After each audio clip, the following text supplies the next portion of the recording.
Hi అండి, నమస్తే. Welcome to Shanu's kitchen. ఈరోజు వీడియోలో dhaba style paneer curry with gravy simple and ఈజీగా ఎలా తయారు చేయాలో చూద్దాం. ముందుగా స్టవ్ పైన కడాయి పెట్టుకొని అందులోకి ముందుగా కట్ చేసి పెట్టుకున్న పచ్చి కొబ్బరి గోల్డెన్ బ్రౌనిష్ కలర్ వచ్చే వరకు వేయించుకోవాలి. కొబ్బరి వేయించినాక అందులోకి కొన్ని పల్లీలు, జీడిపప్పులు కూడా కొంచెం గోల్డెన్ బ్రౌనిష్ కలర్ వచ్చే వరకు వేయించుకొని అవి కూడా తీసేసుకోవాలి. ఇప్పుడు ఇందులోకి కొన్ని నువ్వులు కూడా గోల్డెన్ బ్రౌనిష్ కలర్ వచ్చే వరకు వేయించుకోవాలి. చూడండి, ఇలా వేయించుకున్నాక ఇవి కూడా తీసేసాక ఇందులోకి 2 టేబుల్ స్పూన్ల ధనియాలు కూడా వేసుకొని కొంచెం కలర్ వచ్చే వరకు వేయించుకొని ఇప్పుడు అందులోకి 1 టేబుల్ స్పూన్ జీరా కూడా యాడ్ చేసుకొని 2 వేయించుకోవాలి. ఇప్పుడు వేయించిన వాటిని అన్నింటినీ పక్కన పెట్టేసుకోవాలి. ఇప్పుడు కడాయిలోకి 1/2 కప్ ఆయిల్ పోసుకొని అందులోకి ముందుగా కట్ చేసి పెట్టుకున్న 1 కప్పు ఉల్లిగడ్డలు వేసుకొని బాగా వేయించుకోవాలి. ఒక్కసారిగా కలుపుకొని ఇందులోకి ముందుగా కట్ చేసిన 1/2 కప్ టమాటాలు కూడా అందులోకి యాడ్ చేసుకొని బాగా కలుపుకోవాలి. ఇప్పుడు ఇందులోకి 5-6 పచ్చిమిర్చి కూడా యాడ్ చేసుకోవాలి. ముందుగా కట్ చేసి పెట్టుకున్న పుదీనా, కరివేపాకు కూడా అందులోకి యాడ్ చేసుకొని అన్నీ కలిసేంత వరకు బాగా కలుపుకోవాలి. కర్రీలోకి గ్రేవీ చిక్కగా రావాలంటే ఆనియన్స్, టమాటాలు అన్నీ బాగా ఉడికించుకోవాలి. ఇప్పుడు ఒకసారి కలుపుకొని అందులోకి 1 టేబుల్ స్పూన్ పసుపు, 1 టేబుల్ స్పూన్ ఉప్పు వేసుకొని అన్నీ కలిసేంత వరకు బాగా కలుపుకొని ఒక 20 నిమిషాల పాటు మీడియం ఫ్లేమ్లో ఉడికించుకోవాలి. ఇప్పుడు మూత పెట్టేసుకుందాం. ఇప్పుడు పన్నీర్ని తీసుకొని పెద్ద ముక్కలుగా కట్ చేసుకోవాలి. చూడండి, ఈ విధంగా ఈ సైజు ఉండేలాగా కట్ చేసుకోండి. ఇప్పుడు ముందుగా అన్నీ వేయించుకున్న మసాలాలు, పచ్చి కొబ్బరి, నువ్వులు, పల్లీలు, జీడిపప్పు, జీలకర్ర, ధనియాలు కూడా వేసుకొని కొంచెం వాటర్ పోసుకొని ఫైన్ పేస్ట్ లాగా మిక్సీ పట్టుకోవాలి.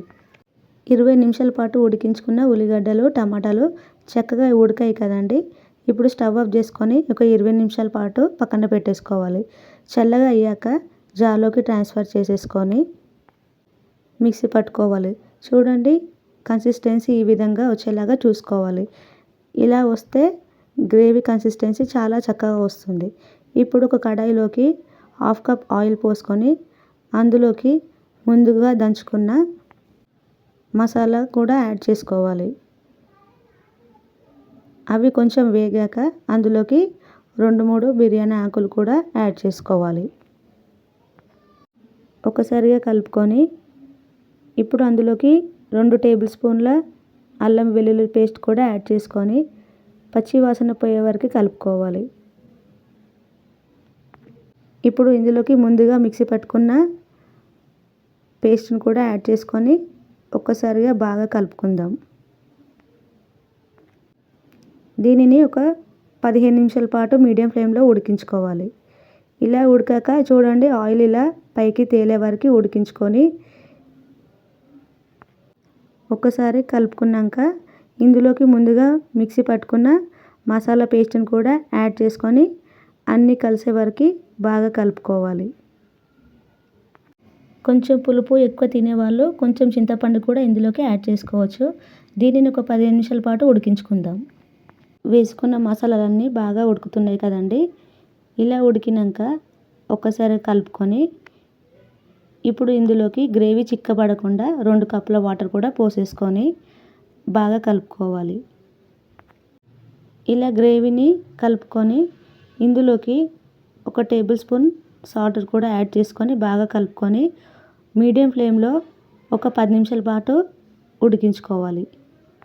ఇప్పుడు ఒకసారిగా చూసుకుంటే చూడండి ఎలా ఉడికిందో. ఆయిల్ ఇలా పైకి వచ్చే వరకు బాగా ఉడికించుకొని ఇందులోకి కొంచెం కొత్తిమీర, 1 టేబుల్ స్పూన్ గరం మసాలా కూడా వేసుకొని బాగా కలుపుకోవాలి. వేసుకున్న మసాలాలన్నీ బాగా కలిసే వరకు కలుపుకొని గ్రేవీ చిక్కబడకుండా స్టవ్ మాత్రం మీడియం ఫ్లేమ్లో పెట్టుకోండి. ఇప్పుడు ముందుగా కట్ చేసుకున్న పన్నీర్ని కూడా వేసుకొని బాగా కలుపుకోవాలి. పన్నీర్ వేసుకున్నాక ఒక 10 నిమిషాల పాటు ఉడికించుకోవాలి.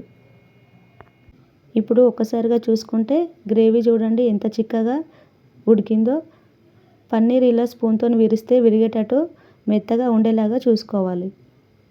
పన్నీర్ అంటే ఇష్టపడని వాళ్ళు చాలామంది ఉంటారు. ఒక్కసారి ఇలా ట్రై చేసి చూడండి. చాలా ఇష్టపడతారో. మళ్ళీ మళ్ళీ తినాలనిపించే టేస్టీతో dhaba style paneer with gravy curry ఒక్కసారి నేను చెప్పిన విధంగా ట్రై చేసి చూడండి. నా ఛానల్ సపోర్ట్ చేసిన ప్రతి ఒక్కరికి చాలా థ్యాంక్స్ అండి. ఇలానే మీ సపోర్ట్ ఉంటే ఎంతో సింపుల్గా అండ్ టేస్టీ అయిన కర్రీస్ని మేము ముందుకు తీసుకొస్తానండి. నా వీడియోస్ మీకు నచ్చినట్లయితే ప్లీజ్ లైక్, షేర్, సబ్స్క్రైబ్.